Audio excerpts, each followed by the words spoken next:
Psychiatric medicine help anybody in the world? क्या आपको मालूम है मेंटल डिसऑर्डर का कोई भी दवाई नहीं होती है? रादर आप दवाई खा के अपने शरीर में ठीक होने की क्षमता को भी खत्म कर देते हैं। तो दवाई मैनेजमेंट, इंटेंस मैनेजमेंट जिसे हम कहते हैं एक्यूट मैनेजमेंट के लिए तो चलो ठीक है, मान लिया, मगर वो शॉर्ट टर्म ही होता है। लॉन्ग टर्म दवाई इज नॉट अ ट्रीटमेंट। ये आपको पहली बात समझना पड़ेगा। दूसरी बात, जब माइंड का डेफिनेशन ही नहीं है, जब माइंड किसी को मालूम ही नहीं है कि क्या होता है, तो ट्रीटमेंट कैसे करेंगे?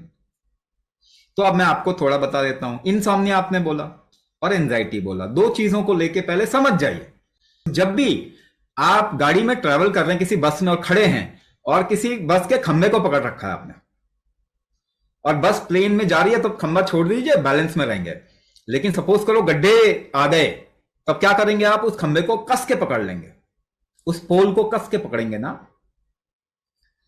अगर कस के पकड़ेंगे, अब मुझे बताइए कि अपने अंदर, आपके अंदर खलबली मच रही है, सिस्टम ईज में नहीं है, आराम में नहीं है, स्मूथ रनिंग नहीं हो रही, हार्मोन इंबैलेंस, ब्लड का फ्लो ठीक नहीं है, एंजाइटी, स्मूथ रनिंग नहीं हो रही अंदर, तो आपका शरीर अपने आप को कस के पकड़ता है। खतरा है ना, खतरे के टाइम पे आप सो नहीं सकते, यानी शरीर को छोड़ नहीं सकते, पकड़ के रखना पड़ता है। दिमाग ऊट पटांग चलता रहेगा। सोएंगे तभी ना जब आप छोड़ पाएंगे अपने आप को, जब स्मूथ रनिंग होगी। इसका एक एग्जांपल आप तो अपनी सांसों में देखिए, उखड़ी होती है सांस दोनों केस में, जब एंजाइटी होता है, इंसोम्निया होता है, उखड़ी होती है सांस। ये इंडिकेटर है कि आपके बॉडी के अंदर कोई भी चीज स्मूथ, आराम से नहीं चल रहा। तो नींद कैसे आएगी बताइए? दवाई खा के बेहोश करके अपने आप को, अगर आप सो भी जाते हैं तो स्मूथ रनिंग तो नहीं किया ना आपने। जो असली बीमारी है उसको तो ठीक नहीं किया आपने, आपने बेहोश कर दिया। वो तो डंडा मार के भी हो जाएगा, जोर से खोपड़ी पर डंडा मारे बेहोश हो जाएगा इंसान, तो क्या वो सो गया क्या? ऐसे ही आपको झटका, आपके नर्वस सिस्टम को डंडा मार दिया गया अल्प्राजोलैम देके, या इसी तरीके से जोलाम कोई दवाई होगी, तो क्या वो ट्रीटमेंट है? वो ट्रीटमेंट तो नहीं है। हाँ, बहुत एक्यूट कंडीशन है, नहीं हो पा रहे, बहुत परेशान हो गए, उस समय आपने दवाई लेके सो गए, चलो मान लिया, एक्सेप्टेड, बट ट्रीटमेंट तो करो, ट्रीटमेंट तो करो। अब बात आती है एंजाइटी की। इम्यून सिस्टम बार बार ऊपर जा रहा है क्योंकि आप कुछ खतरा डाल रहे हैं शरीर में। जब भी इम्यून सिस्टम बार बार ऊपर जाता है, वो कैसे जाता है? आपका एड्रिनल ग्लैंड है, किडनी के ऊपर छोटे छोटे छोटे दो ग्लैंड होते हैं दोनों तरफ में, वो कुछ हार्मोन रिलीज करते हैं जिससे कि इम्यून सिस्टम हाइटन अप होता है, ऊपर जाता है।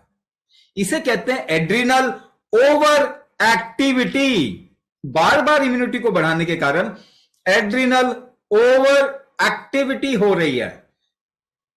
इसकी वजह से आपके बॉडी में कोई भी फंक्शन सडन शूट करता है, फिर नीचे जाता है, फिर शूट करता है, फिर नीचे जाता है। इसे एंजाइटी कहते हैं। दोनों एक ही चीज है। एंजाइटी की वजह से आपको इंसोम्निया हो रहा है, क्योंकि एंजाइटी की वजह से आपके अंदर स्मूथ रनिंग नहीं हो रही किसी चीज की। कनेक्ट किया दोनों चीजों को, तो आप बताइए सोल्यूशन क्या है? एक सोल्यूशन मैं आपको सिंपल तौर पे बता देता हूं। हाँ, आपके शरीर में फ्लो अगर आपको ठीक करना है, तो सपोज कीजिए आपको जूस पीना है, और जूस पीने के लिए जो स्ट्रॉ आप यूज कर रहे हैं उसके अंदर पल्प फंस गया, किचन का सिंक ब्लॉक हो गया, तो उसमें फ्लो नहीं हो रहा। तो क्या करेंगे आप? थोड़ा फूंक मारेंगे, जोर लगाएंगे, या थोड़ा प्रेशर डालेंगे ना सिंक में, तो पानी वापस से निकलना शुरू हो। तो अपने अंदर अगर हल्के से एक पैटर्न में प्रेशर डालेंगे ना, तो आपका फ्लो ठीक हो जाएगा। क्या किया हमने? फंडामेंटल समझिए, और उसके बाद आपको पता चलेगा कि ये कैसे ठीक हो सकता है। एंजाइटी कुछ समय तक कुंभक करेंगे, बिल्कुल ठीक हो जाएगा। इंसोम्निया तो कुछ ही समय में आपको नींद आनी शुरू हो जाएगी।